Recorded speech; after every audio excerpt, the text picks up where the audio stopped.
Welcome to Policy on Demand. I'm Rohit Kumar. I am pleased to be joined today by Beth Bell, who just joined PwC as a principal in our tax policy services practice. Now, I'm not going to go into everything on Beth's resume, but here are some highlights.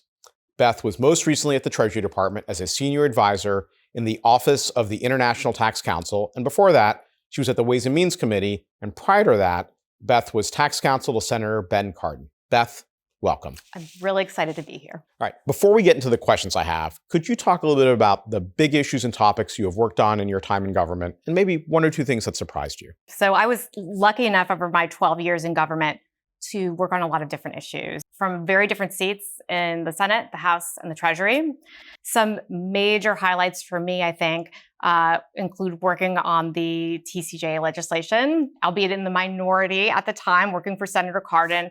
It was really a memorable experience to work on such big legislation. Over in the House, on the majority side, another big reconciliation bill stands out a lot, and that's the bill that I always remember as the Build Back Better Act, which is its name out of the House, but which the rest of the world remembers as the IRA.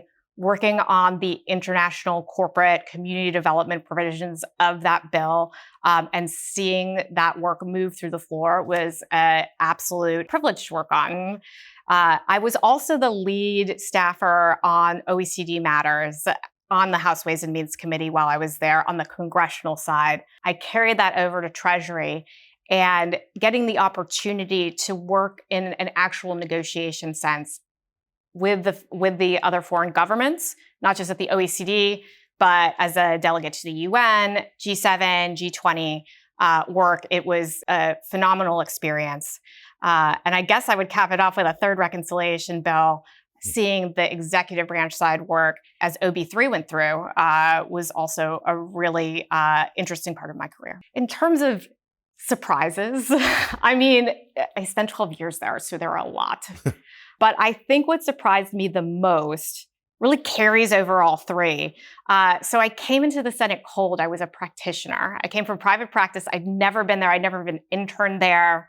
Senator Cardin really valued tax expertise. That's how I ended up there. And I think what surprised me the most is, as a practitioner, you see kind of these statutes come out, these regs come out, maybe some of these like vague political statements from these multilateral government bodies come out, and you think, why did this happen?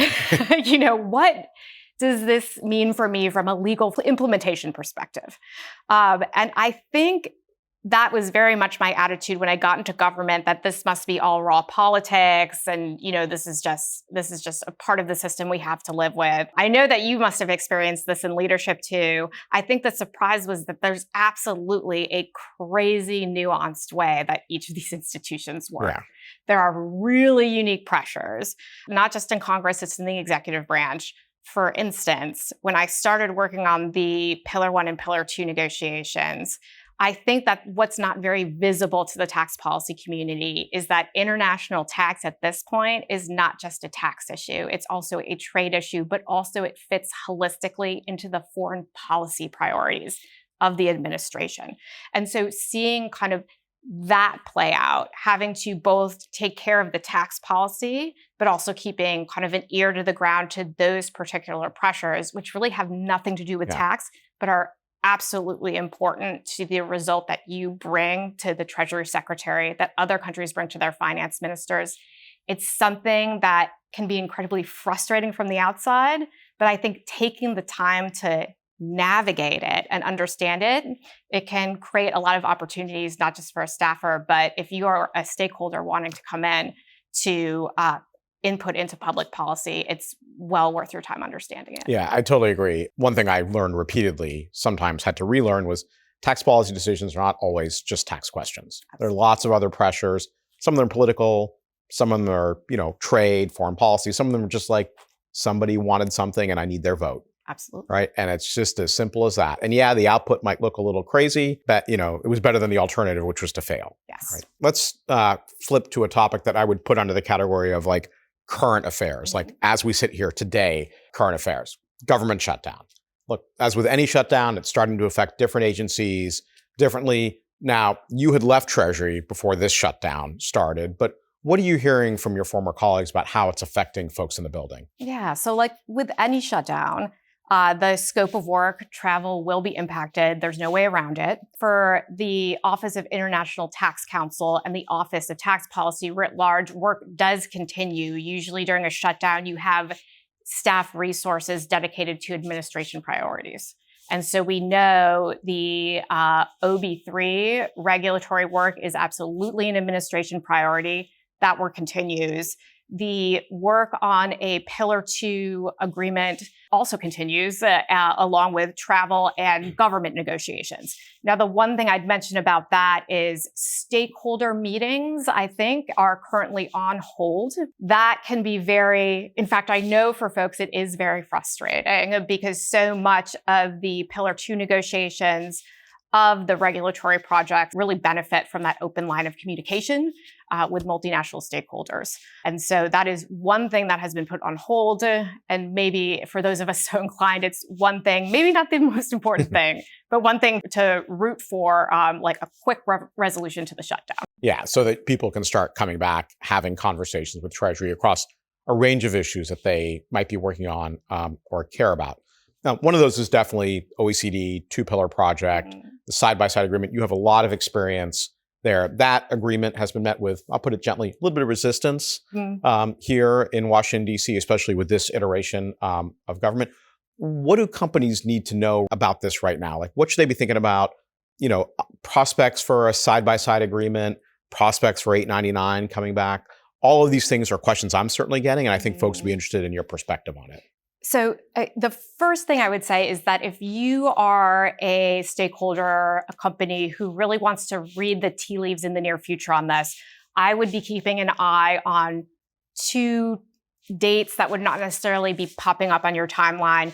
The first one, I think, would be whether we see anything related to tax come out of the October G20 meetings.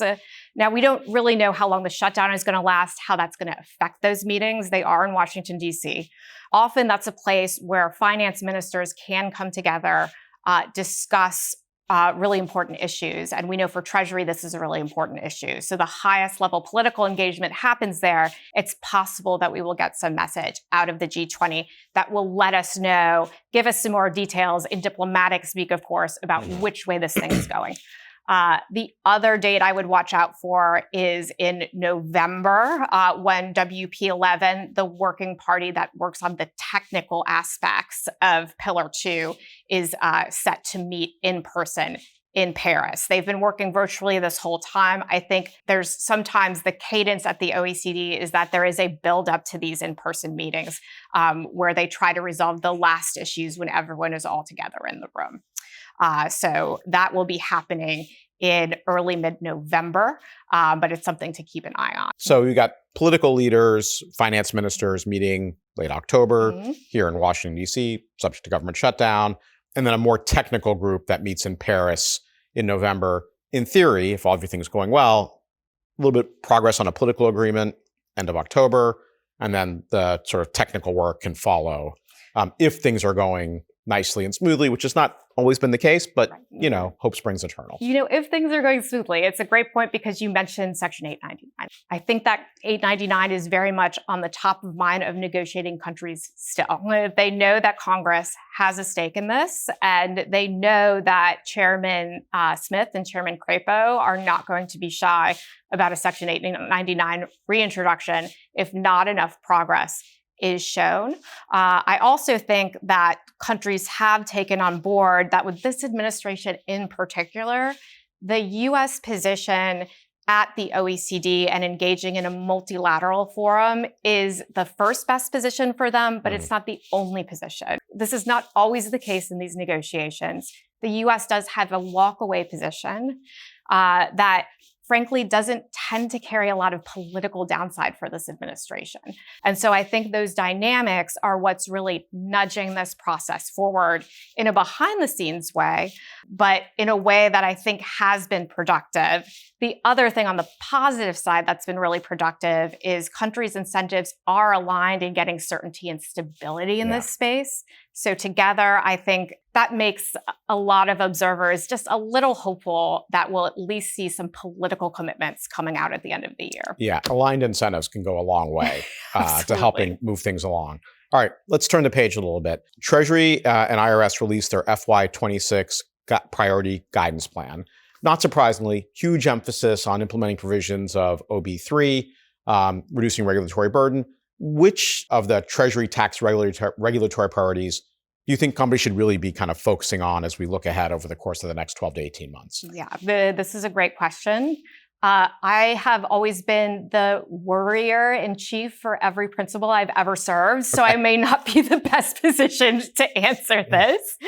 But I think that if I were looking at the immediate future, what I would be absolutely focusing on is OB3 implementation. I think that was a major political win for the administration, and I know it is a major priority for the Treasury Department as a whole.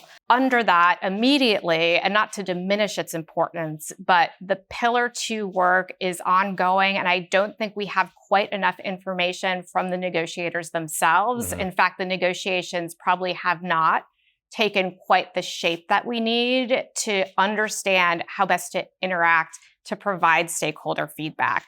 We can do check-in meetings when the government reopens, but I think we'll need a little bit more information on those negotiations to decide how best to engage. So I hate to say watch this space, but that's a little bit more on the watch this space category for me. Got it. All right. Well, sometimes that's the best we can do under the circumstances. Absolutely. All right. Last question. This was a passion project of your very first boss, Senator Cardin.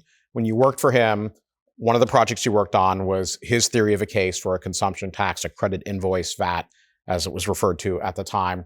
What was the attraction to him for that sort of approach? And what do you think are the near-term prospects for Congress or an administration to give this a serious look? Thank you for asking this question. My former boss would be very happy that I'm still talking about this. Okay. I think for him, when I first worked on that with Senator Cardin, this was even before TCJA, so this is back in 2013, 2014. Large-scale overhaul of tax reform was still very much on the top of mind. Politically, Chairman Camp had just released his draft. Senator Cardin really wanted to sit down and think, how can we change the mix of taxes in the U.S. to keep things progressive, but also really change the filing obligations that families have to get families off the income tax rolls, and maybe also examine a method of taxation that, unlike income taxation, has been proven to be a bit more pro-growth, put the U.S. in a more competitive place. In terms of the future prospects, there's actually at least one study on this. It's based on the goods and services taxes that were adopted and implemented in the late 90s, early 2000s across some countries that are somewhat similar in economic profiles to the US, like Canada, Australia. The study was trying to look at themes, political or otherwise, that these countries had in common and whether the US would ever pull the same threads. Yeah. Pretty intuitively, one of the themes was, look, you need political leadership to really embrace this project.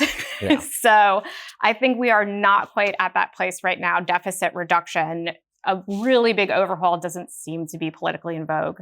But if it becomes politically in vogue, there is a very good draft on the shelf for everybody to use. Yeah, I agree.